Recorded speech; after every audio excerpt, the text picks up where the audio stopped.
Bonjour l'équipe, je vous fais un petit coucou, espérons vous voir très bientôt. Bisous. Bonjour et bienvenue à tous. C'est un plaisir pour moi de vous accueillir ce matin pour notre culte. Nous allons avoir un moment d'adoration, un moment de partage et de communion fraternelle tous ensemble. C'est un plaisir pour moi de partager cela avec vous. Pour commencer ce culte, je vous invite à prier. Seigneur, vraiment merci pour cette journée que tu nous donnes. Merci parce que tu es aux commandes de toutes choses. Merci parce que c'est toi qui diriges nos vies, c'est toi qui diriges nos cœurs et c'est toi qui diriges tout, Saint-Esprit. Vraiment que tu puisses toucher, Seigneur, à travers cette louange, à travers ce message, à travers ce témoignage, Seigneur. Et vraiment que tu puisses nous aider à aller de l'avant et à prendre une décision à la fin de ce culte. Mais qu'est-ce que j'ai compris et qu'est-ce qui va m'aider à avancer, Seigneur? Merci parce que c'est toi qui es aux commandes de tout ça, Seigneur.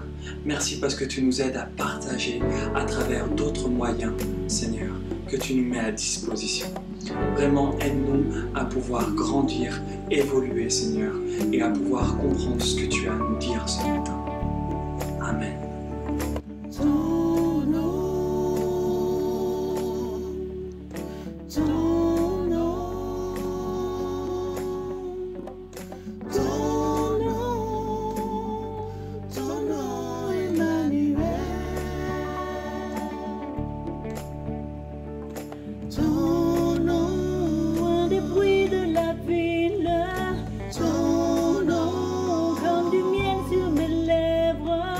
Ton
à genoux devant toi, j'abandonne tout, j'abandonne tout.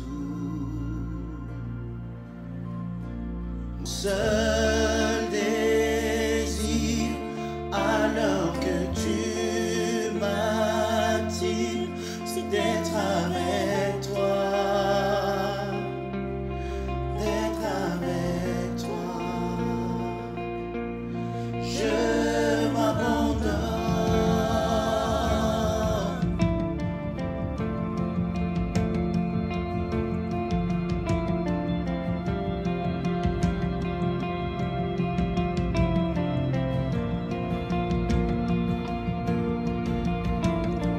Par ta grâce, viens inonder mon âme. J'ai besoin de toi, j'ai besoin de toi. Je m'abandonne, je m'abandonne. Je veux te connaître plus, je veux te connaître plus. Je m'abandonne, je m'abandonne. Je veux te connaître plus, je veux te connaître plus.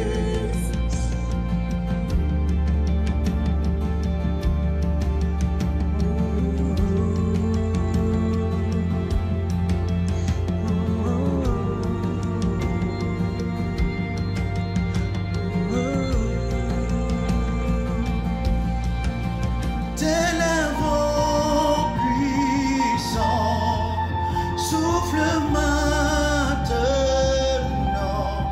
Dieu va régner, Dieu va régner en moi. Tel un ouragan, réveille mon âme. Dieu vient régner, Dieu vient régner en moi. Tel un vent puissant, souffle maintenant. Dieu vient régner, Dieu vient régner en moi.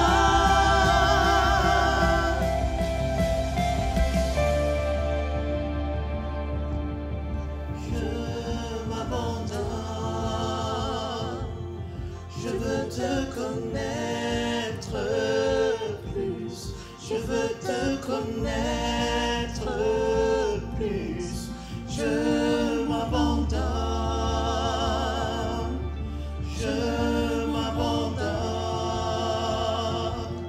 Je veux te connaître plus, je veux te connaître plus.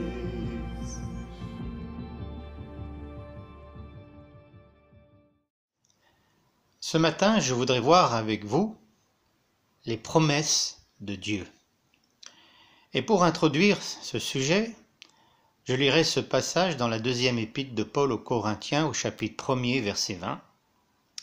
Car, pour ce qui concerne toutes les promesses de Dieu, c'est en lui qu'est le oui. Car, pour ce qui concerne toutes les promesses de Dieu, c'est en lui qu'est le oui. Donc les promesses que Dieu t'a faites sont oui et amen, et irrévocables. Et pour étayer ce sujet, je prendrai 3 personnages de la Bible qui ont reçu des visions, des promesses de Dieu, qui se sont accomplies, mais leur vie n'a pas été si facile que cela. Le premier exemple, c'est Abraham. Il nous est dit, dans Genèse, chapitre 12, verset 4, « Abraham partit comme l'Éternel lui avait demandé, et Lot s'en alla avec lui. Abraham avait 75 ans quand il quitta Charan. Et alors qu'il arrive dans ce pays, il reçoit cette promesse du Seigneur que je vous lis dans Genèse chapitre 15, versets 5 à 6. Alors l'Éternel lui parla en ces termes. « Non, cet homme-là, qui parle d'Éliézer de Damas, ne sera pas ton héritier. C'est celui qui naîtra de toi qui héritera de toi. » Puis Dieu le fit sortir de sa tente et lui dit, « Contemple le ciel et compte les étoiles si tu en es capable. » Et il ajouta, « Tes descendants seront aussi nombreux qu'elles. » Abram fit confiance à l'Éternel, et à cause de cela, l'Éternel le déclara juste. Et l'accomplissement de cette promesse, nous la trouvons dans Genèse, chapitre 21, verset 5, où il est dit « Abraham avait 100 ans au moment de la naissance d'Isaac. » Donc, 25 ans entre le moment de cette annonce de Dieu, de ses promesses, et son accomplissement. 25 ans d'attente.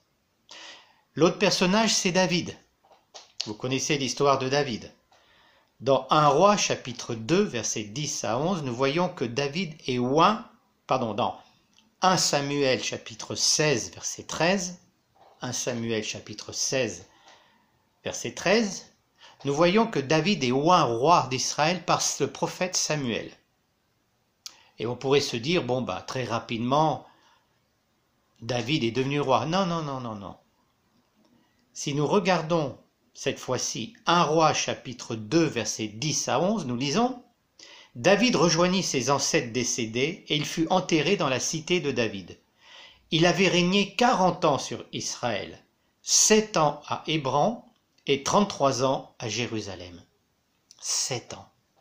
7 ans entre le moment où il a été oint par Samuel et le moment où il est devenu effectivement roi sur tout Israël. 7 ans. 7 ans d'attente. Et pendant ces 7 ans, David a dû fuir. Il a connu la trahison, il a connu la peur, il a connu le froid, la disette, il a connu les combats, parce que Saül voulait le tuer. Mais pendant 7 ans, il a, entre guillemets, galéré avant de parvenir à la royauté. 7 ans d'attente. Mais l'exemple le plus extraordinaire pour moi, c'est l'histoire de Joseph, le fils de Jacob ou d'Israël. Lisons dans Genèse chapitre 37, versets 2 à 8. Voici l'histoire de la famille de Jacob. Joseph, âgé de 17 ans, l'âge est important, gardait les moutons et les chèvres avec ses frères. Il avait passé son enfance avec les fils de Bila et de Zilpa, femme de son père. Ils rapportaient à leur père leurs mauvais propos. Israël aimait Joseph beaucoup plus que tous ses autres fils, car il l'avait eu dans sa vieillesse. Il lui fit une tunique splendide.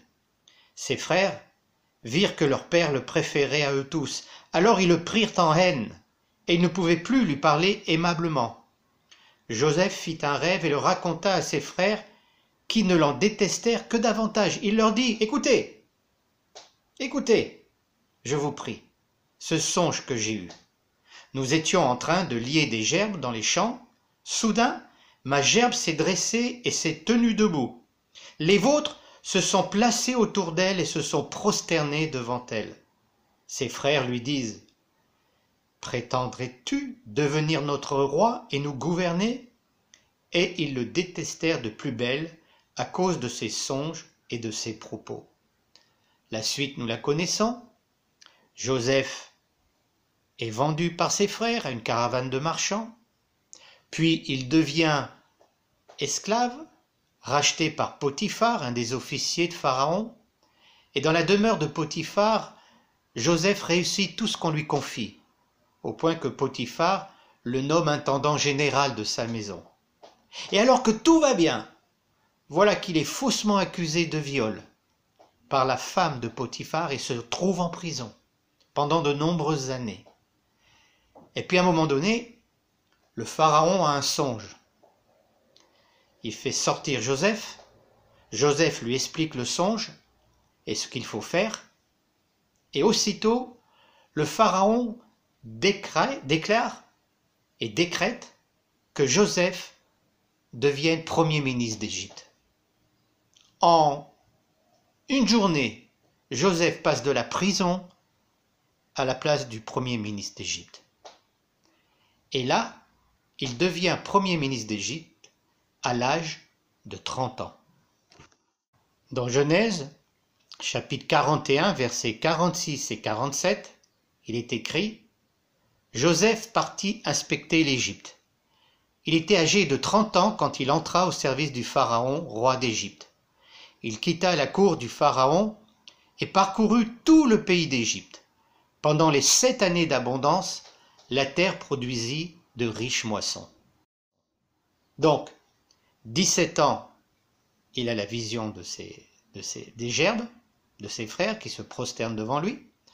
À 30 ans, il devient premier ministre d'Égypte, donc ça fait 13 ans. 7 ans d'abondance, 13 et 7, 20. Et après commencent les 7 années de sécheresse. Et nous voyons, dans Genèse 45, verset 6, verset 7, quand Joseph se révèle à ses frères, il dit ceci, « Je suis Joseph, leur dit-il, votre frère que vous avez vendu pour être amené en Égypte. Et maintenant ne vous tourmentez pas et ne soyez pas fâchés de m'avoir vendu comme esclave, c'est pour vous sauver la vie que Dieu m'a envoyé devant vous. Car voici 2 ans que la famine sévit dans ce pays, et pendant 5 ans encore, il n'y aura ni labour ni moisson. » 2 ans. 20 plus 2, 22 ans. Et quand ses frères arrivent pour demander du blé, eh bien ils se prosternent. Et nous lisons dans Genèse 42, versets 1 à 9, il est écrit « Quand Jacob apprit que l'on vendait du blé en Égypte, il dit à ses fils, « Pourquoi restez-vous là, à vous regarder les uns les autres? J'ai appris qu'il y a du blé en Égypte. Allez-y donc et rapportez-en-nous du grain, pour que nous puissions survivre et que nous ne mourions pas de faim. » Les frères de Joseph partirent donc à 10 pour acheter du blé en Égypte. Quant à Benjamin, le frère de Joseph, Jacob ne l'avait pas laissé partir avec eux car il se disait qu'il ne lui arrive pas de malheur.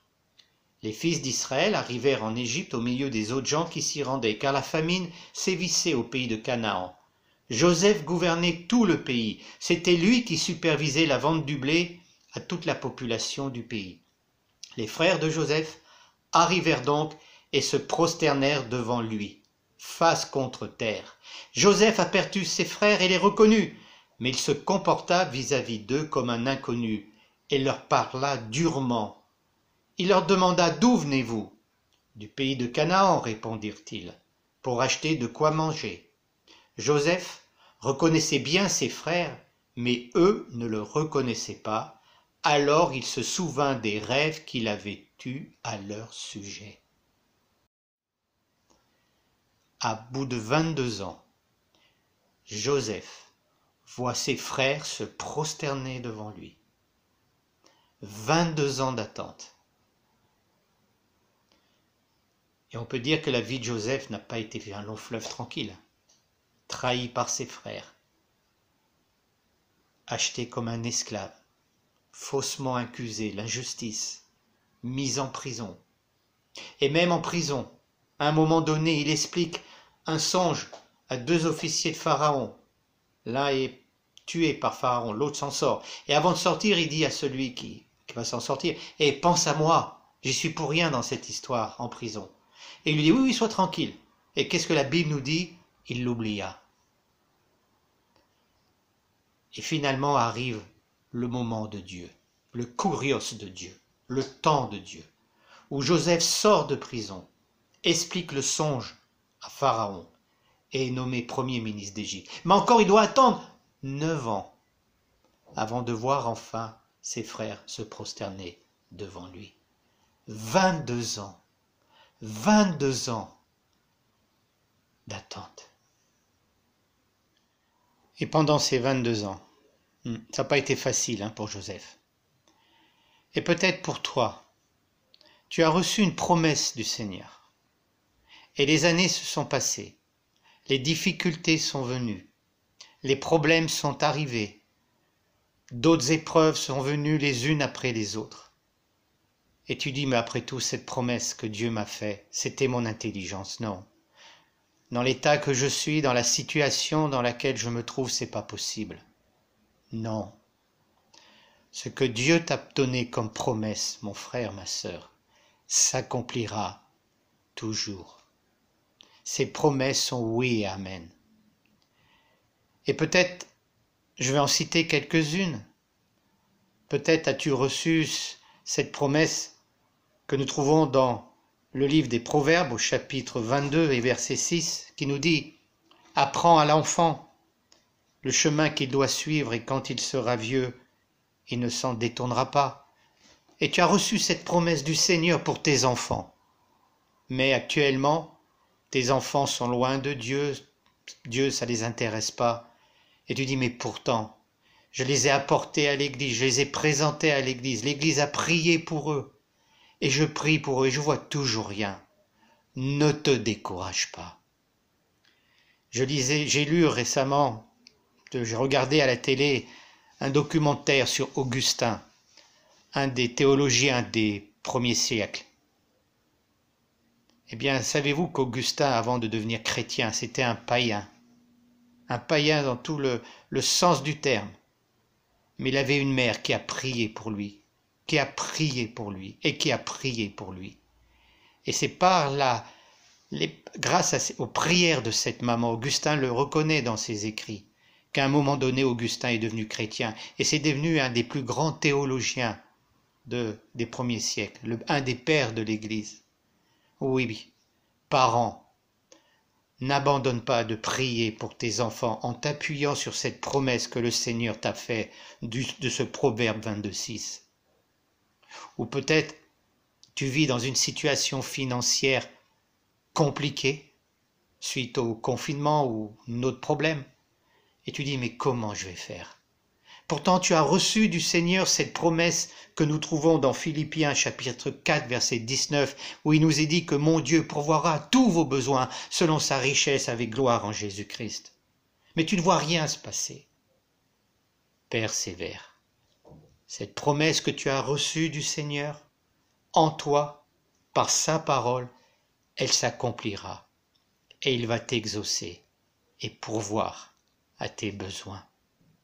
Ou encore, une autre promesse que tu as reçue dans ton cœur, d'Actes 16, 31, « Crois au Seigneur Jésus, tu seras sauvé toi et toute ta famille. Mais pour l'instant, mon mari n'est pas encore chrétien, ma femme n'est pas encore chrétienne. Et pourtant, tu m'as parlé par cette promesse, Seigneur, mais je vois rien. C'est même à l'opposé. N'abandonne pas, n'abandonne pas. Le Seigneur t'a fait cette promesse. Pour ta famille, il l'accomplira. Oui, la pire des choses serait d'abandonner complètement. Et ne laisse pas donc le découragement s'installer en toi. Parce que tu sais, le découragement, c'est une des armes les plus puissantes que Satan utilise. Avec le découragement, des églises ont été bloquées dans leur expansion. Avec l'arme du découragement, des ministères ont été détruits. Avec le découragement, des familles ont été brisées. Avec le découragement, certaines personnes ont fait naufrage par rapport à la foi. C'est une des armes les plus subtiles, d'arriver à faire douter des promesses de Dieu. Du reste, quand Satan a tenté nos premiers parents, est-ce que Dieu a réellement dit? Il les a amenés à douter de ce que Dieu leur avait dit. Il est le père du mensonge. Et le découragement qui vient vers vous en vous disant « Mais non, regarde ta situation, mon pauvre, c'est encore pire. Et tu penses que cette promesse va s'accomplir? Non, arrête. Ne l'écoutez pas. Ne écoutez pas le découragement. » Alors vous me direz « Mais Michel, que faire ?» Eh bien, nous avons un exemple encore dans la parole de Dieu. C'est David. À un moment donné, David a toute sa famille pris en otage, en captivité. Et la situation est tellement grave que même ses propres officiers envisagent de le tuer. Mais il est écrit dans la parole de Dieu, David, je vous le lis, puisa de nouvelles forces. Dans une autre version, il est dit, David reprit courage en se confiant en l'Éternel, son Dieu.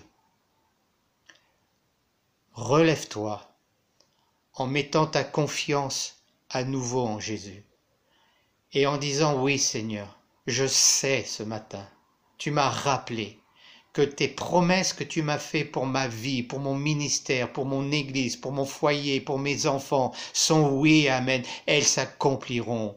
Eh bien, je veux me relever et ne pas écouter cette voix de Satan qui me dit que tout cela, c'est de la fausseté. Je veux dire non au découragement. Je veux me lever vers cet avenir glorieux que tu as préparé pour moi. Parce que mon frère, ma sœur, Dieu t'aime, tu es son enfant, tu as un but particulier et toutes les promesses que le Seigneur a fait dans ta vie, c'est pour ton bien. Pour terminer ce message, je vais vous lire maintenant un poème anonyme. Assis, totalement arrêté et submergé par tes réflexions qui t'oppressent, tu regardes en arrière, tu regardes par terre et tu vois tes faiblesses. Tu rêvasses et tu ressasses ton passé qui sans cesse te bouleverse. Laisse là ce passé cassé qui t'a brisé et qui t'empêche d'avancer. Range tous tes souvenirs qui s'en vont et reviennent sans arrêt et qui arrangent, améliorent ton passé pour masquer la réalité. Derrière toi, tes échecs, tes erreurs, ta détresse. Devant toi, ton rêve, ta vie, ta promesse. Derrière toi, l'esclavage, le désert, la fuite. Devant toi, la liberté, l'abondance, la réussite. Derrière toi, toute une vie de souvenirs. Devant toi, toute une vie à conquérir. Le meilleur est devant toi, mais l'inconnu engendre la peur. La promesse est pour toi, mais sa grandeur te fait peur. Alors que si Dieu est avec toi, tu seras toujours vainqueur. Ni les géants, ni leurs ruses n'auront raison de toi, ni les obstacles, ni les blessures n'arrêteront tes pas. Dieu a promis, c'est irrévocable. Qui sera contre toi? Lève-toi maintenant, empare-toi de ta vie et prépare-toi au combat. Oublie le passé, lève les yeux vers ton avenir. Tout est possible par la foi. Aujourd'hui, tu t'éveilles. Un jour nouveau se lève et tu t'émerveilles. Car devant toi, l'Éternel, ton soleil, t'éclaire une destinée nouvelle. L'excellence est là. Le meilleur est à ta porte. Fais simplement le premier pas. Dieu t'entraînera dans ce pays qu'il t'a promis, cette vie conçue rien que pour toi. Amen. Alors, relevons-nous, reprenons cette promesse de Dieu dans nos cœurs et avançons comme David en restant fidèles et attachés au Seigneur. Et tu verras, mon frère, ma sœur, que les promesses que Dieu t'a faites s'accompliront. Car il t'aime et tu es son enfant. Prions. Merci Seigneur pour ce message. Ma prière, c'est que si ce matin, quelqu'un est fatigué, découragé, sur le point de tout abandonner, que toi maintenant tu viennes le renouveler. Et je te prie qu'au nom de Jésus, tu les renouvelles maintenant et tu leur donnes un nouveau départ. Merci Seigneur de les bénir au nom de Jésus. Amen. Je vous souhaite un bon dimanche.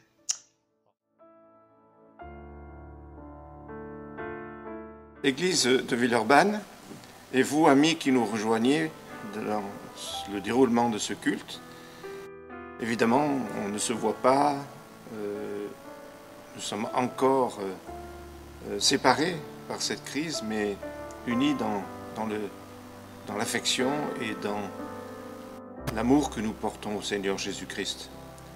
Voici réunis pour ce moment que l'on appelle la Sainte Seine, ce moment que Jésus-Christ a institué avant de mourir, en disant « J'ai vivement mangé de ce repas avec vous ». Voilà comment il s'exprimait aux disciples.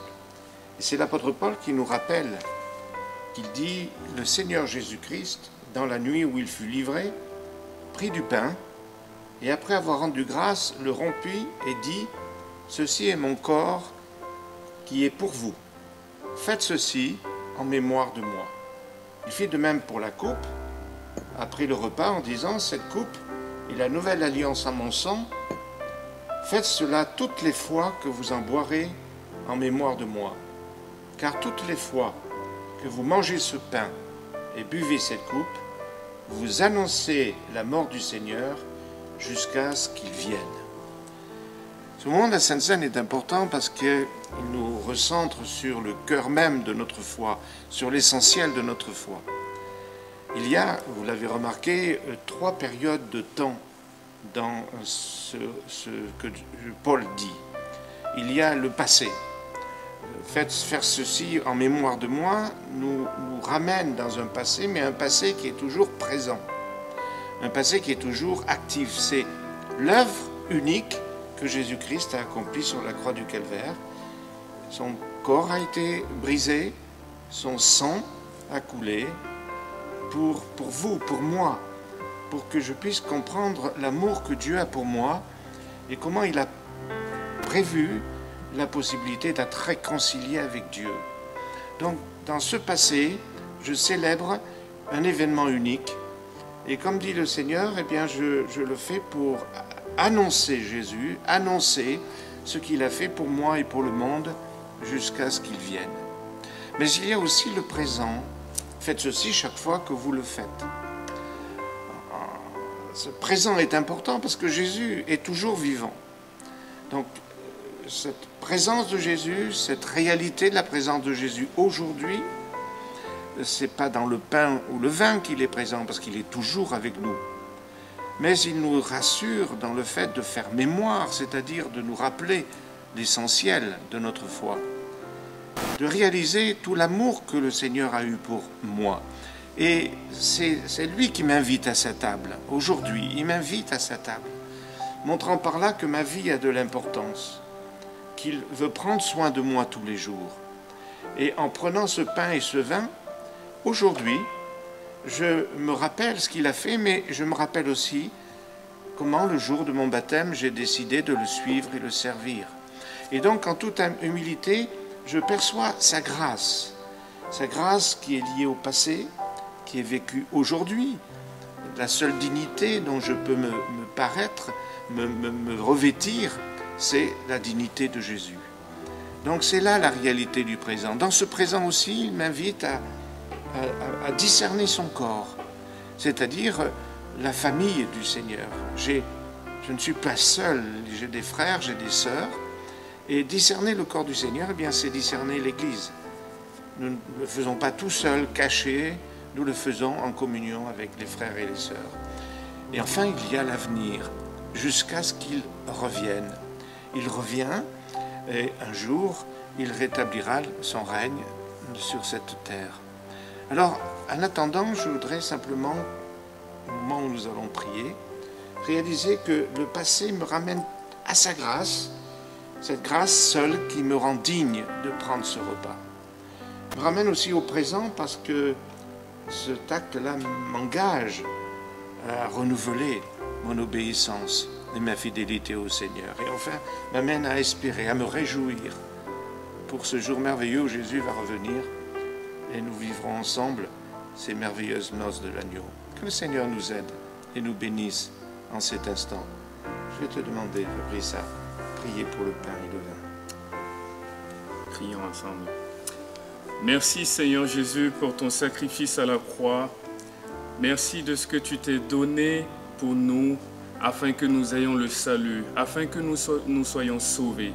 Nous voulons par cet acte reconnaître ta grandeur, ta bonté et ta grâce. Oui Seigneur, à travers ce corps et ce sang versé, le fruit de la vie qui représente ton sang versé à la croix, nous voulons réaliser ce que tu nous aimes, de ce que vraiment ta grâce nous suffit. Et nous voulons entrer dans cette marche tous les jours de notre vie, et que la gloire te revienne à toi et à toi seul. Amen.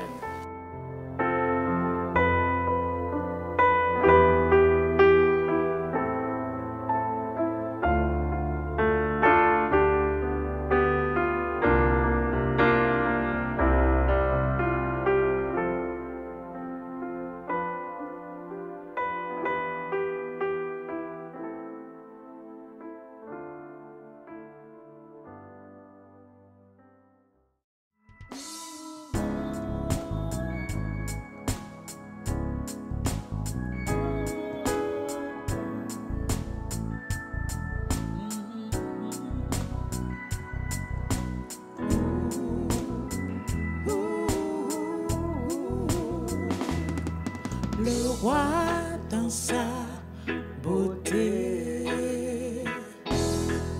vêtu de majesté, la terre est dans la joie, la terre est dans la joie.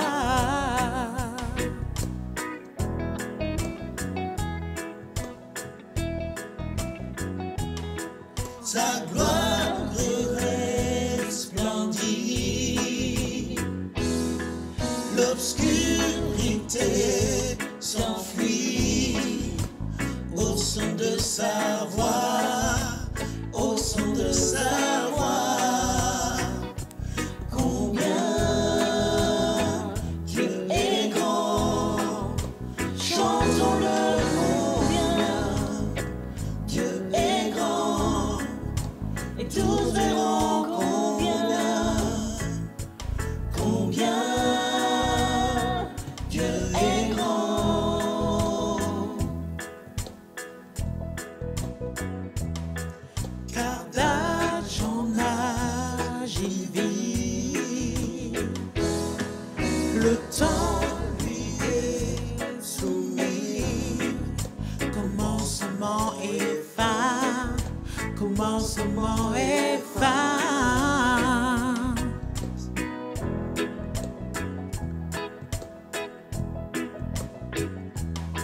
Céleste Trinité, Dieu d'éternité, il est l'agneau divin, il est l'agneau divin. Combien Dieu est grand, chantons-le combien Dieu est grand, et tous verront combien Dieu est grand.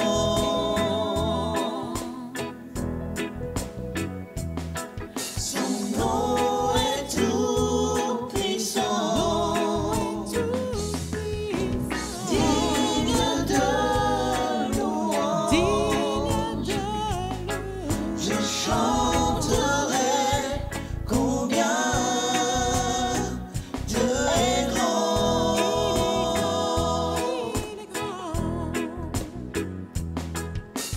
Combien Dieu est grand.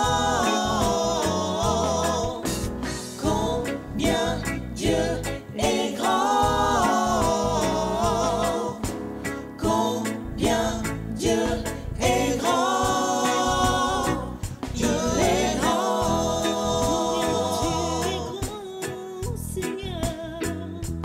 Combien Dieu est grand.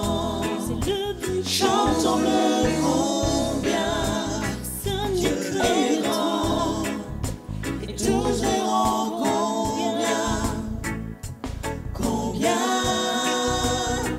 Dieu est grand.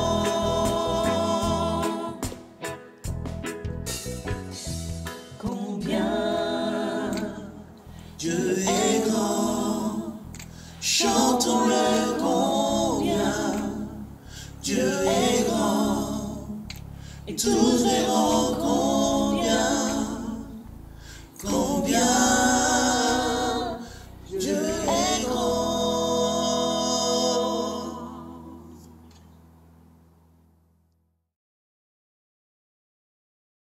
Bonjour, je voudrais partager avec vous ce que j'ai vécu pendant ma vie, qui a été bien chargée avec mon mari qui était dans le ministère et on a beaucoup voyagé, ce que j'aimais beaucoup d'ailleurs, et on avait souvent des rencontres de femmes et j'ai beaucoup apprécié ces relations, toutes ces personnes que j'ai rencontrées dans différents pays au cours de toutes ces années passées.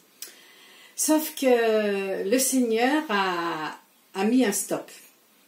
Donc mon mari a fait un AVC il y a 10 ans en arrière et depuis là il a été assez diminué.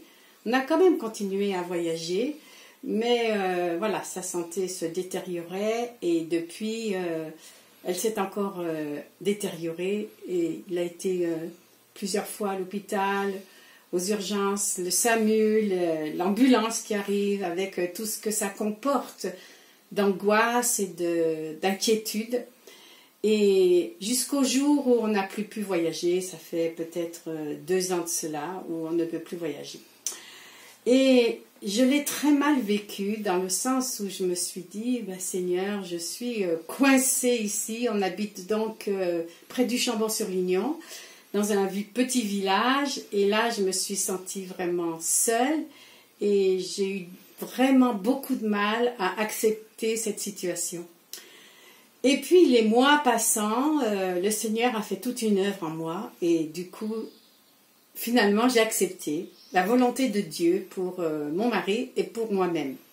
Et depuis, je dois dire que j'ai la paix, même si la situation ne s'est pas du tout améliorée.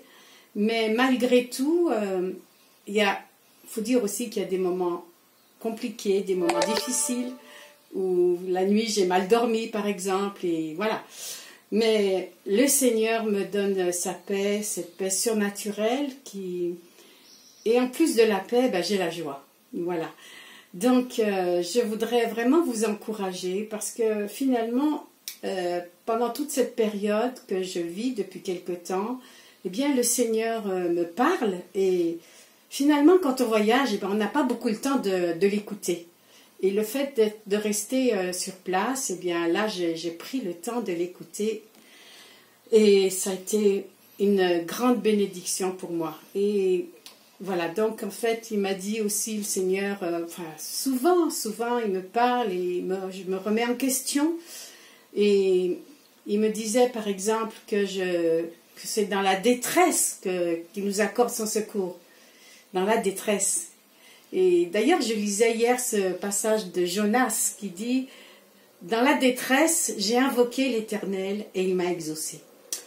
Donc, voilà, je vis des choses merveilleuses, des relations avec le Seigneur qui m'enrichissent. Je vois encore autour de moi le fait que le Seigneur, malgré tout, m'utilise encore pour témoigner pour lui. D'ailleurs, juste un petit témoignage, mais il y en a bien d'autres. Pendant le confinement, il y a un monsieur qui nous a appelés et il me demande si je connais Madame Ruffo Marie-Claude. Alors je lui dis non, je ne la connais pas, mais qui êtes-vous, monsieur? Et donc il me donne son nom. Et puis, moi je lui dis écoutez, je ne la connais pas, mais en même temps j'en ai profité pour lui parler du Seigneur. Et ce monsieur s'appelle Bernard. Et donc il m'écoute attentivement et puis le lendemain il me rappelle et il me dit excusez-moi de vous déranger mais ça m'a fait tellement du bien ce que vous m'avez dit hier, donc voilà, il avait envie que je lui en dise encore plus. Donc j'ai continué à parler du Seigneur et puis je lui ai dit écoutez, voilà. Et puis on s'est téléphoné très souvent pendant toute cette période. Je lui ai dit écoutez, quand le confinement sera terminé, ben, vous viendrez à la maison. Donc lui, il habite à 40 km d'ici. Il a pris le taxi pour venir chez nous. Et on a pu lui offrir un Nouveau Testament avec les psaumes et les proverbes. Et on a passé vraiment une belle journée avec Bernard. Et je crois qu'il n'a jamais connu cette relation d'amitié. Et ça lui a fait beaucoup de bien. Donc je dis, bah, Seigneur, merci, parce que voilà, ce monsieur cherche Marie-Claude Ruffo, mais finalement il a trouvé autre chose. Donc voilà, des témoignages comme ça que je vis très souvent pendant toute cette période, et C'est vraiment merveilleux. Donc voilà, on est ici pour le moment jusqu'à ce que le Seigneur nous dise « Bon, bah, c'est fini, l'épreuve est terminée ». Et en terminant, je voudrais juste rajouter que les épreuves sont nécessaires dans notre vie, sont vraiment nécessaires parce que ces épreuves nous emmènent plus près de Dieu. Ces épreuves nous apprennent à compter sur lui et à mieux le connaître, à le rechercher, rechercher sa face. Voilà, je vous recommande à la grâce de Dieu et que Dieu vous bénisse. Au revoir.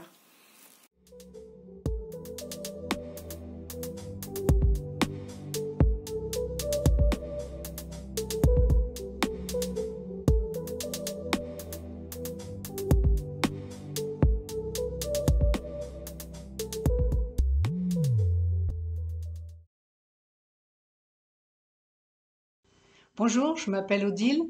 Je vous propose un poème que j'ai écrit, une histoire de cygne qui peut nous encourager. Confiance.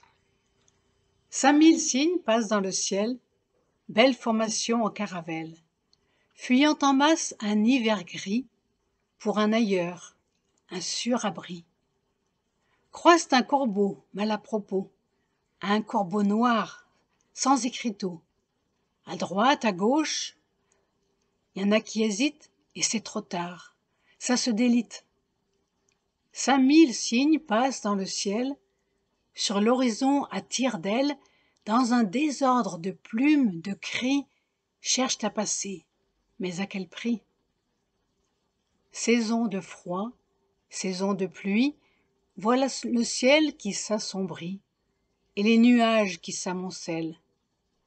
5000 cygnes, bonne nouvelle, partent trouver un beau jardin et un étang, du sable fin, de la chaleur et des taillis pour se poser et faire leur nid. Mais le repos est encore loin, il faut reprendre soin de l'équilibre entre chacun, réduire l'espace et ne faire qu'un. 5000 cygnes passent dans le ciel, déploient en chœur leurs blanches ailes, rentrent les pattes, tendent le cou, gardez le cap, voler, c'est tout. Persévérer, c'est ce qu'il faut, et pas de brèche, plus de corbeaux. Voler ensemble, c'est essentiel. 5000 cygnes passent dans le ciel. Le vent, la grêle fondent sur eux. Ils rêvent toujours, ils font des vœux. Que ce soit beau, que ce soit bien, que ce jardin arrive enfin. Après l'hiver vient le printemps, c'est vrai depuis la nuit des temps. Alors courage, toi, tu le sais. Alors déploie ton cœur et fais chaque jour, à chaque instant, même si c'est long et fatigant, un pas de plus. Ce qui t'entraîne, c'est la confiance, malgré la peine. Loin du trop gris et terne hiver, dans ce jardin, comme je l'espère, ils ont posé leurs ailes blanches. Et moi, l'espoir, sur une page blanche. Et oui, nous arrivons à la fin de notre culte. J'espère que vous avez pu passer un agréable moment en notre compagnie et en compagnie de notre Seigneur. J'ai plusieurs bonnes nouvelles pour vous ce matin. La première, vous êtes sûrement au courant. Le pasteur principal nous en a parlé dimanche dernier. Nous pouvons reprendre les cultes en présentiel dès dimanche 2 août. Donc n'hésitez pas à aller vous inscrire sur le site de l'église pour pouvoir participer à notre culte. Deuxième bonne nouvelle, la rediffusion des études bibliques sur le livre de Job. Ça commence mardi à 19 h en direct sur notre chaîne YouTube. À ne pas louper. Troisième bonne nouvelle, à ne pas louper aussi la rediffusion de notre rubrique « Et si on en parlait ?» tous les 15 jours. Et ça démarre dans 2 semaines, vendredi à 19 h. Vous avez des questions? Vous avez besoin de réponses ou simplement besoin d'un rendez-vous? N'hésitez pas à contacter le pasteur Daniel Thévenet qui prend le relais pendant les vacances de notre pasteur principal. Il ne me reste plus qu'à vous souhaiter un excellent dimanche, une excellente semaine à tous, et pour ceux qui partent en vacances, bonnes vacances à vous. Au plaisir de vous revoir.